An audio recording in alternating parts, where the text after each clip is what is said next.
Welcome to Sabah, on the magical island of Borneo, Malaysia. 6 boats are taking part in the only rally happening in the world right now, sailing hundreds of miles into the notorious Sulu Sea. There are no marinas, no boatyards, there aren't even any yachts, except Artemis 3, Chaska, Esper, Santorini, Songlines 3 and ZZ. We're going to be exploring an area few other sailboats venture, and it's not without its risks. Due to pirate activities across the Malaysia-Philippines border, we're being escorted by ESCOM, the Eastern Sabah Security Command. There is a night curfew for all vessels in the area, so passages are only made in daylight. With these risks in mind, we've just finished our first night watch at anchor at Karakit off the remote island of Bangi.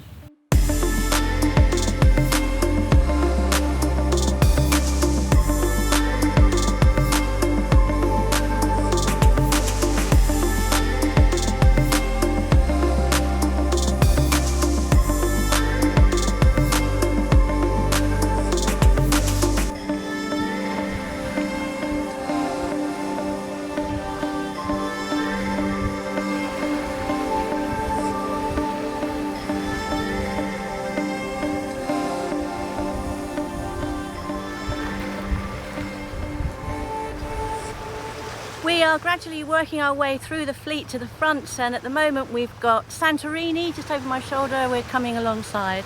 It's pretty flat, very flat actually out here, and the wind that we had earlier has really died right down, so we're all motor sailing.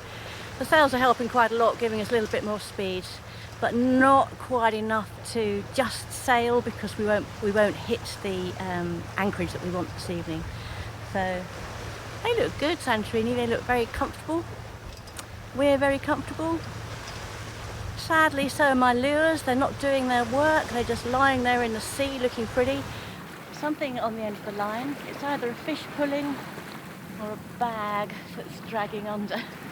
We'll find out. Or a nappy. Or a nappy. Or that banana skin I just threw over. I bought something on the end of the fishing rod, but turned out to be either a bag or a fish that got away, because by the time I got it in there was a bang and off it went. Few hours to go yet, so we'll just see. I might be lucky. Oh, let's hope. Well, the wind's dropped. Where shall I point? We've got the wind that way, sun that way. Yeah, so the wind's dropped, and unfortunately it meant that we were only hitting 5 knots, and the rally generally is doing 5.5 to, well, 7 in Santorini's case. So we've had to put the engine on, which is not a bad thing because, well, we had to run the radar last night on our watch, so the batteries are down a bit. But it also gives us an opportunity to catch up with the other rally boats and capture them gently bobbing along under the power of wind.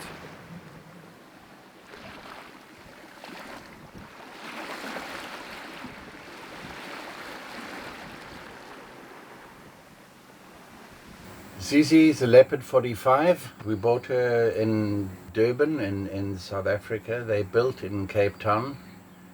She's an old girl now, 22 years old, but a lot of work and maintenance, and she's going nicely again. We've sailed her from South Africa the last 5 years. Fantastic boat to live on. We're the only catamaran in the fleet.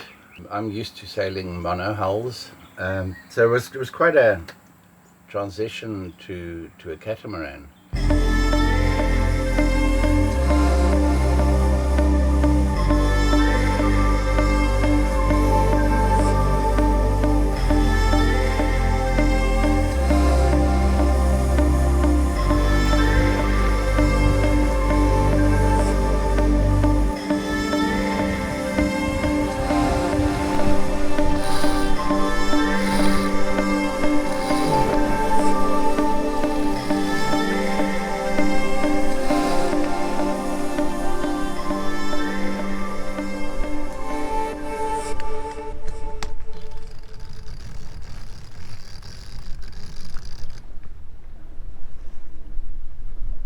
We'll have to get in lots of lovely footage of all the other rally boats, apart from Chaska, who seems to have shot off way ahead. It's our turn. Look, the Kraken is out. and we've got the sun behind it as well, so it's catching the lights really nicely. We're almost hitting 4 knots, so it's not really fast enough, but we've got 3 boats alongside us and song lines are back there, so it's not a race. Remember, it's never a race. It never is on Esper, that's for sure. But it's nice just to turn that engine off again and just do a little bit of gentle cruising. Blue, blue, blue, glorious Kraken. She's out, she's sailing with us, she's taking us along at what, 4 knots? 3.5? 3.5 at the moment. 3.5 knots, not bad. Because if we weren't in a rally, we'd be very happy with this and we would just pootle along. But we do have to get to a certain destination before it gets dark, and we do have to sail together, so we're making the most of being able to sail a bit while the last boat catches up with us and the engine is off.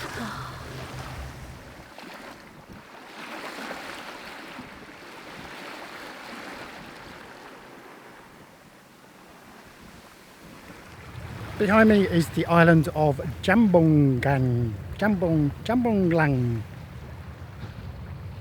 I looked at the chart to memorise that and it slipped on my head. Anyway, it's a great sounding name.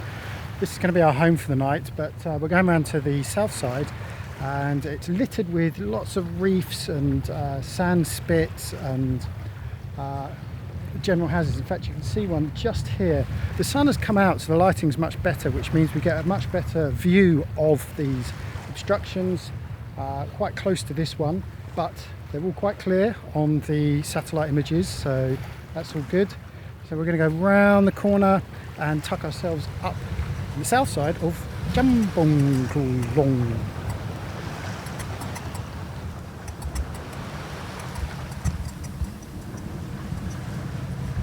So there you go, pretty benign day it's been lovely and calm, and a little bit of wind, a little bit of sailing, all great for hours actually. How many hours? Oh, I don't know, I've given up.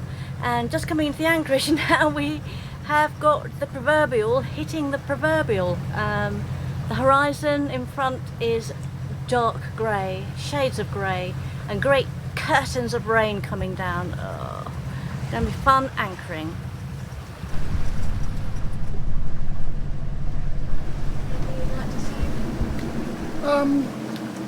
Yeah, it's a little bit annoying because in this kind of weather, at the very least, I'd like to put the staysail out along with the mizzen. There's something up the staysail. It's actually furled away okay, but it just needs one more turn and it's not turning. So I always get nervous about putting it out if there's an issue, because in this kind of weather you don't want it to get stuck out. So yeah, I'll have to look at that when we get to the anchorage. Apart from that, it's shallow. Apparently there's a fishing net they've had to avoid up there. What's the depth? Can't bloody see a thing. 4.6 metres. What's the wind speed? It's 23, 25, 26 knots. I mean, it's perfect Esper sailing weather. Hold on. It's been a strange day, a mixture. We've made about 43 miles today, and we're now on the east coast proper of the tip of Sabah, and we're now heading south. So it's all very exciting. Feels pretty much very similar to it did on the other side. All day long I have my lines out. I caught f*** all. Except a whole load of weed as we got further towards our destination. And then I looked on the WhatsApp group for our little rally boats, and our friends Kim and Mark on ZZ had bagged themselves a nice big fish, and I was a bit, oh no, it's not there, I want a fish. So Jamie said, go on, stick your line out, we've still got time. So I stuck the big one out, the big mofo, the Propeller, the red and white one, the killer, and as we were coming in I could see the rod was doing that. This is bigger than the last few we caught. We might need the gloves maybe. And then I'd go and check it, there's nothing. Do that again. So obviously something was having a go and maybe just testing it. So I held bloody great metre-long fish came jumping out of the sea, and I haven't seen that since the Red Sea. I was so excited. So excited. So pulled him in and he was jumping us. It was brilliant. And pulled him in and he was over a metre, and it was a Barracuda. We got him up on deck and you were able to take the hooks out and we photographed him. We'll show you those photographs. And then we put him back. So you can see that the day for me was really about that one moment. It's not on one track mind or anything. Oh yeah, and I made some olive tapenade, which we're going to have soon. Yes, remind me never to ask a fisherman their story.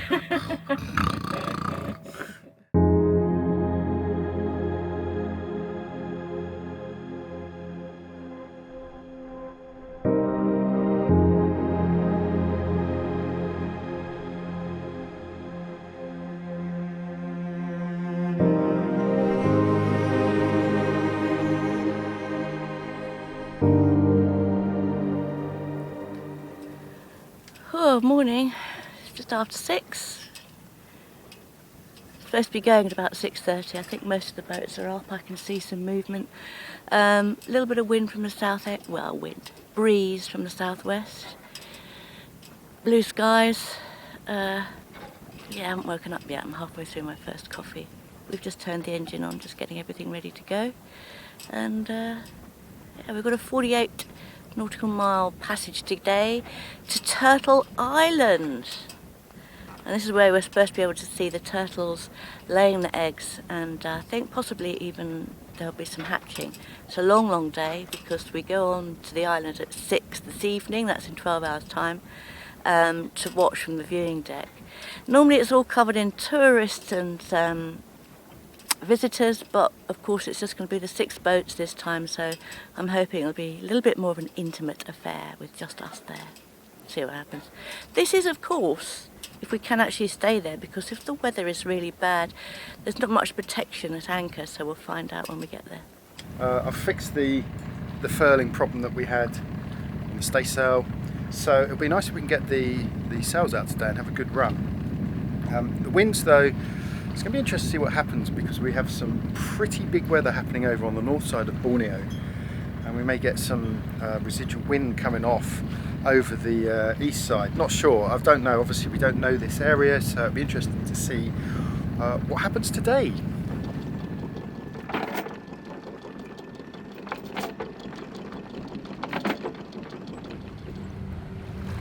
Over my right shoulder is a rare sighting of Chaska. That's Roy and Lily. They are always leading the pack, it seems. So it's nice to actually know that they're still with us, they're still here. Normally Roy's at the front and we're at the back, so we don't see them too much. It's a lovely looking boat. I'm Roy, I've got a 1983 Tayana 37, one of nearly 600 that were built. She's number 371. They were built in Taiwan in the 70s through till about early 1990s. They've just gone back into production again. She's pretty conventional, as everything's Norwegian steam. There's no electric, there's no nothing. It's a hand windlass, there's no furlers, there's no nothing. It's all hank-on sails and 3 reefs in the main. But she's very good. She's very quick through the water and very sea kindly. So she's Robert Perry design.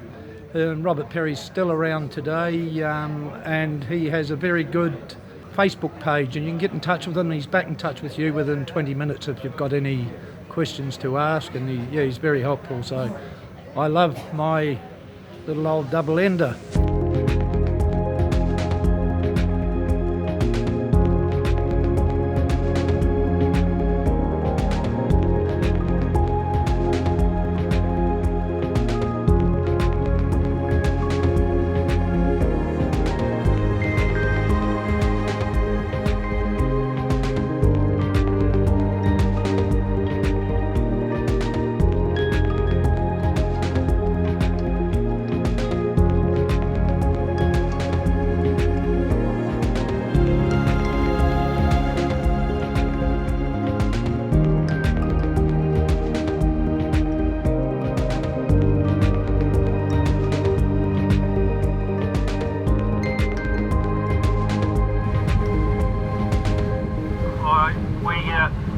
contacted the officials last night in respect of whether we needed to do a 1 till dawn watch tonight.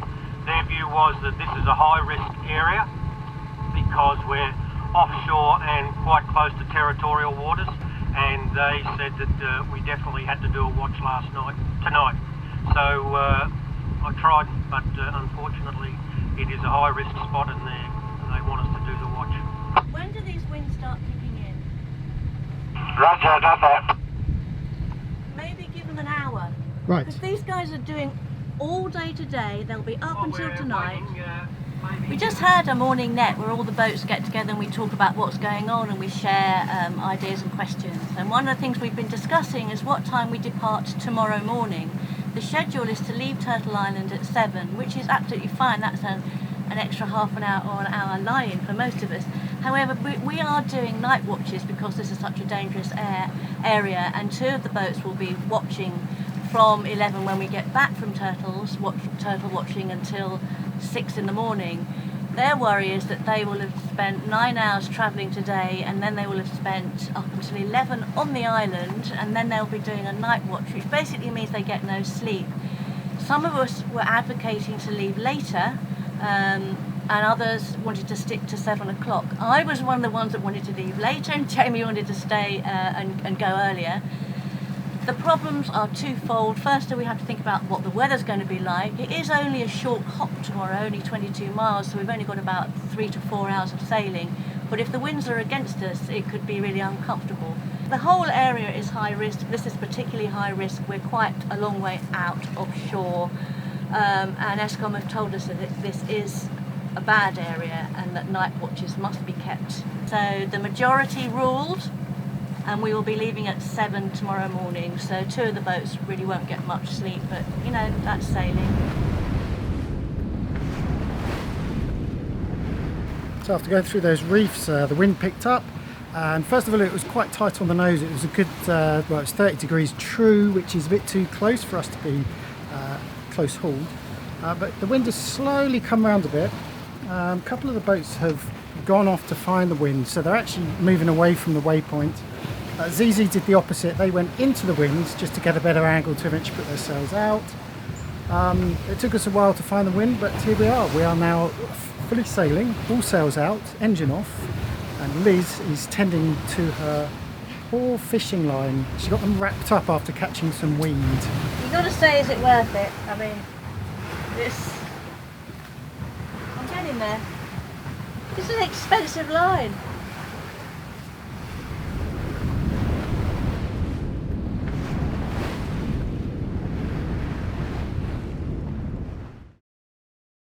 We've had to stop the whole rally because we just heard an enormous noise as we were motor sailing along. We're hoping it's just something that's wrapped round the prop.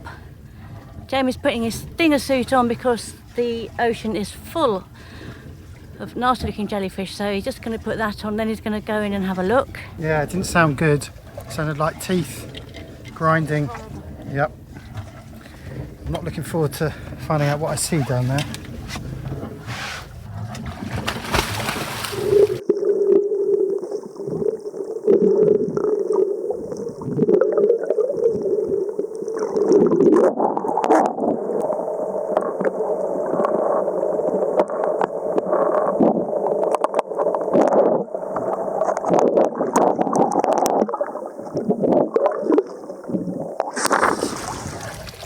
Okay, it's the rope cutter.